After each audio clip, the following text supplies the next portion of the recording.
Assalamualaikum warahmatullahi wabarakatuh. Perkenalkan, nama saya Rifki Afriliansyah dengan NIM 2417208085. Saya merupakan mahasiswa dari Prodi Pendidikan Jasmani dari Fakultas Keguruan dan Ilmu Pendidikan di Universitas 19 November Kolaka. Nah, salam hormat saya kepada dosen pengampu Ibu Rosti SPD MPD. Nah, baik, di video pembelajaran kali ini saya akan memaparkan materi tentang tindakan pencegahan penyakit tidak menular. Nah, mungkin saja langsung saja kita ke pembahasannya. Tindakan pencegahan penyakit tidak menular atau PTM. Nah, pertama, memahami ancaman PTM. Penyakit tidak menular atau PTM atau dikenal juga sebagai penyakit kronis adalah jenis penyakit yang tidak dialihkan dari satu orang ke orang lain. PTM umumnya berkembang secara perlahan dalam jangka waktu yang panjang. Saat ini, PTM telah menjadi penyebab kematian tertinggi di dunia maupun di Indonesia.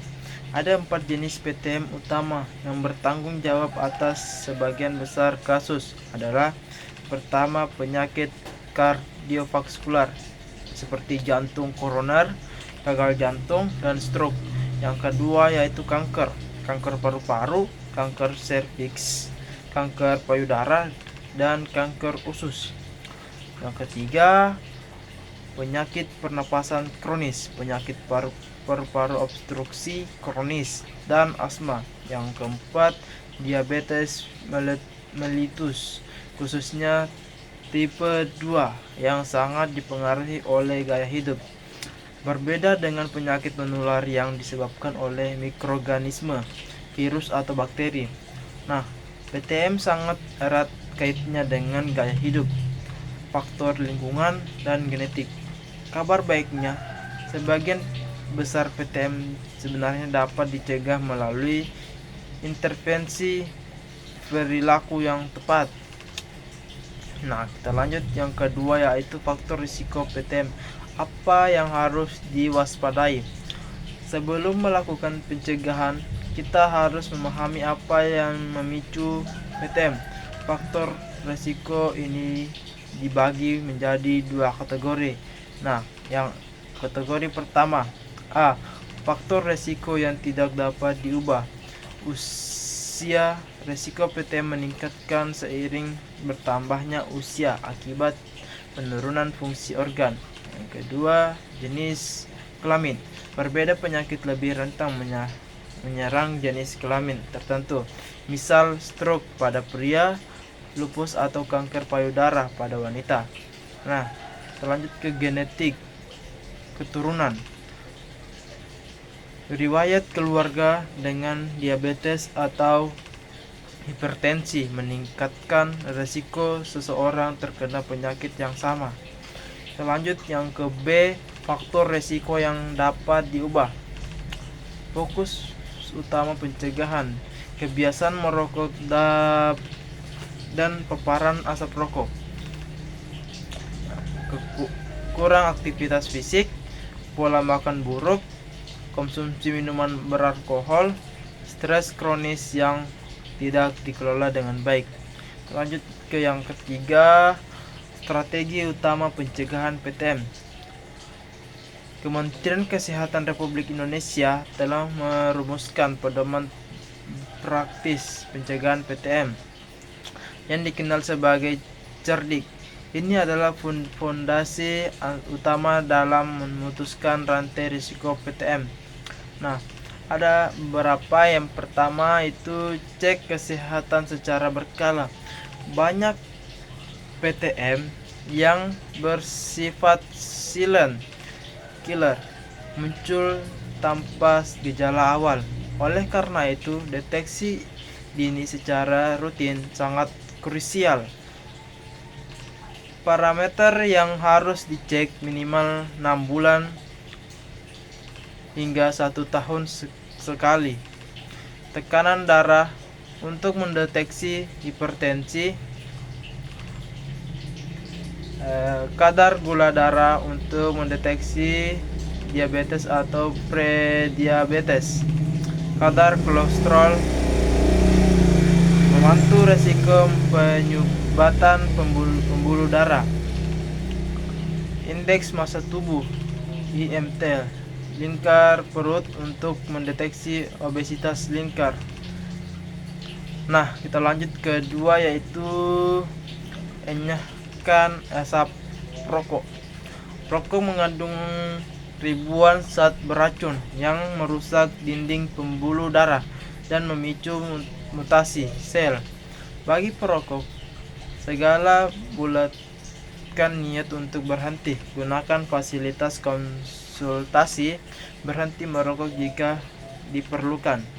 Bagi non-perokok, hindari paparan asap rokok orang lain, karena perokok pasif memiliki resiko kesehatan yang hampir sama besarnya. Lanjut yang ketiga, rajin aktivitas fisik. Tubuh manusia dirancang untuk bergerak. Kurang gerak menyebabkan penumpukan lemak dan penurunan sensitivitas insulin. Lakukan aktivitas fisik atau olahraga intensitas dengan minimal 30 menit per hari atau 150 menit per minggu. Contoh, jalan cepat, bersepeda, berenang, atau senam aerobik. Batasi waktu duduk di depan laptop atau smartphone. Lanjut ke yang keempat, yaitu diet sehat dengan kalori seimbang. Prinsip utamanya adalah mengendalikan apa yang masuk ke dalam tubuh. Terapkan pola makan gizi seimbang dengan membatasi rumus G4 G1L5 per orang per hari. Gula maksimal 4 sendok makan 50 gram. Garam maksimal 1 sendok teh 2 gram. Lemak maksimal 5 sendok makan. Pembanyak konsumsi sayur dan buah-buahan, minimal 5 porsi atau setengah piring setiap kali makan, sebagai sumber serat dan antioksidan penangkap kanker. Kita lanjut ke yang kelima, istirahat yang cukup. Tidur bukan sekedar mengistirahatkan tubuh, melainkan proses regenerasi sel dan regulasi hormon tubuh. Kebutuhan tidur orang dewasa adalah 7-8 jam per malam. Kurang tidur kronis dapat meningkatkan hormon stres yang memicu kenaikan tekanan darah dan nafsu makan tidak terkontrol. Kita lanjut ke yang keenam, kelola stres. Nah, stres psikologis yang berkepanjangan memicu respon peradangan di dalam tubuh dengan mengganggu sistem metabolisme. Kelola stres dengan teknik relaksasi, meditasi, menyalurkan hobi yang positif, atau beribadah. Jaga keseimbangan antara waktu kerja dan waktu pribadi. Nah, kita lanjut ke bahasan yang keempat, panduan pengendalian bagi yang sudah berisiko. Bagi individu yang sudah terdiagnosis memiliki faktor risiko seperti sudah terkena infeksi atau prediabetes, strateginya beralih ke pencegahan komplikasi agar penyakit tidak memburuk. Panduannya adalah patuh, yaitu yang pertama P, periksa kesehatan secara rutin dan ikut anjuran dokter. Yang kedua yaitu A, atasi penyakit dengan pengobatan yang tepat dan teratur. Jangan menghentikan obatan tanpa izin dokter. Yang ketiga T, tetap diet dengan gizi seimbang. Yang keempat, upayakan aktivitas fisik dengan aman sesuai kemampuan tubuh. Yang kelima, H, hindari asap rokok, zat karsinogenik dan alkohol. Pencegahan PTM merupakan pendekatan yang paling efektif dan efisien dalam mengurangi beban penyakit secara global. Tindakan pencegahan PTM dapat dilakukan pada 3 tingkatan, yaitu pencegahan primer, sekunder, dan tersier. Nah, kita lanjut ke pembahasan yang pertama, yaitu A. Pencegahan primer.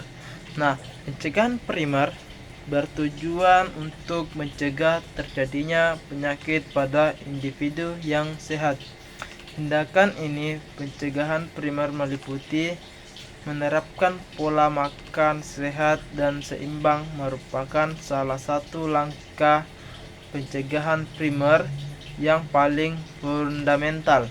Konsumsi makanan yang kaya serat seperti sayuran, buah-buahan, dan biji-bijian utuh, serta mengurangi asupan lemak, jenuh, gula, dan garam dapat secara signifikan menurunkan resiko berbagai PTM. Pola makan sehat seperti diet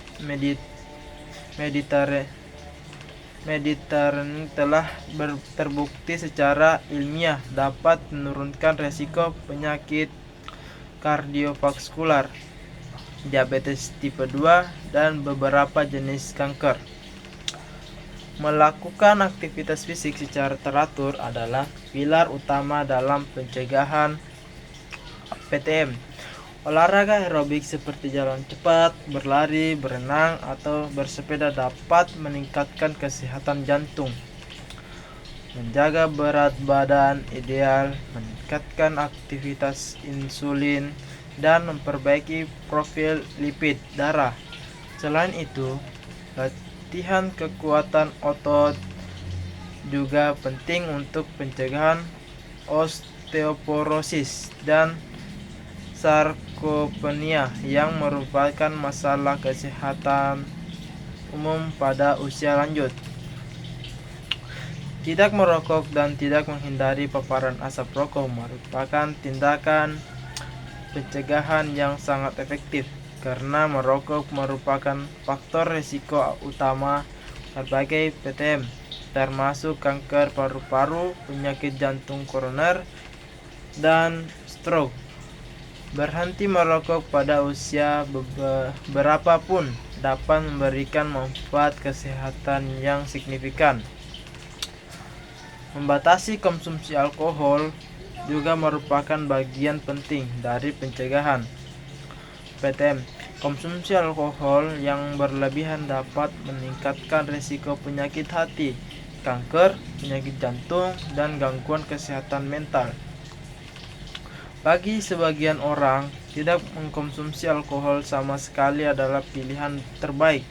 Menjaga berat badan ideal dengan mempertahankan IMT dalam rentang normal 18,5 sampai 22,9 kg untuk standar Asia sangat penting dalam pencegahan berbagai PTM.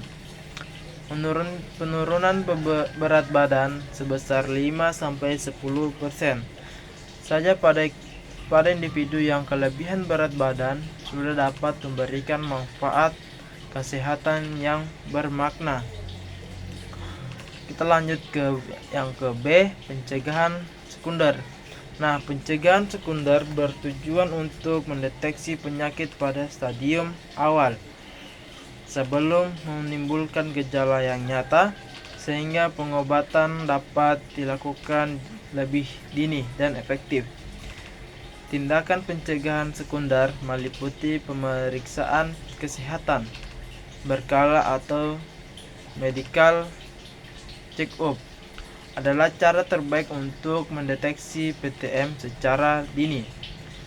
Pemeriksa yang perlu dilakukan secara rutin meliputi pengukuran tekanan darah, pada gula darah, profil lipid darah, dan pemeriksaan berat badan. Bagi kelompok berisiko tinggi, pemeriksaan tambahan seperti elektrokardiografi ekokardiografi atau pemindaian tulang mungkin diperlukan. Screening kanker secara teratur dengan sangat dianjurkan, terutama bagi individu yang memiliki faktor risiko tinggi. Screening yang direkomendasikan antara lain mamografi untuk kanker payudara, pap smear untuk kanker serviks, kolonoskopi untuk kanker kolorektal, dan PSA tes untuk kanker prostat. Deteksi dini kanker secara dramatis meningkatkan peluang kesembuhan dan keberhasilan pengobatan. Kita lanjut ke yang C, pencegahan tersier. Pencegahan tersier bertujuan untuk mencegah komplikasi dan kecacatan pada penderita PTM yang telah terdiagnosis. Tindakan ini mencangkup kepatuhan terhadap regimen pengobatan yang telah ditetapkan oleh dokter, rehabilitasi medis untuk memulihkan fungsi tubuh, serta perubahan gaya hidup yang komprehensif untuk memperlambat progresif penyakit. Program manajemen penyakit kronis yang komprehensif melibatkan tim medis multidisiplin termasuk dokter, perawat, ahli gizi, fisioterapis, dan psikolog klinis. Dukungan sosial dari keluarga dan komunitas juga terbukti berperan penting dalam keberhasilan manajemen PTM jangka panjang. Nah, kita lanjut yang ke D, yaitu peran pendidikan dan promosi kesehatan. Edukasi dan promosi kesehatan. Kita lanjut ke yang D, yaitu peran pendidikan dan promosi kesehatan. Edukasi dan promosi kesehatan merupakan komponen yang tidak terpisahkan dari upaya pencegahan PTM. Peningkatan kesadaran masyarakat tentang faktor risiko PTM dan pentingnya gaya hidup sehat harus dilakukan melalui berbagai saluran, termasuk pendidikan formal di sekolah, kampanye kesehatan masyarakat, dan pemanfaatan media sosial. Dalam konteks pendidikan jasmani dan olahraga, guru dan pelatih olahraga memiliki peran strategis sebagai agen perubahan perilaku kesehatan. Pembelajaran pendidikan jasmani yang berkualitas tidak hanya meningkat. Nah, kita lanjut pembahasan yang kelima, yaitu kesimpulan. Pencegahan penyakit tidak menular PTM bukan tentang tindakan medis yang mahal, melainkan tentang konsistensi dalam menjaga gaya hidup sehat sehari-hari. Investasi terbaik untuk masa depan adalah investasi pada kesehatan tubuh kita saat ini. Melalui dari langkah kecil, kurangi gorengan, perbanyak jalan kaki, dan luangkan waktu untuk cek tensi darah secara berkala. Kesehatan tidak dinilai saat kita sehat, melainkan dari bagaimana kita merawatnya agar tidak jatuh sakit.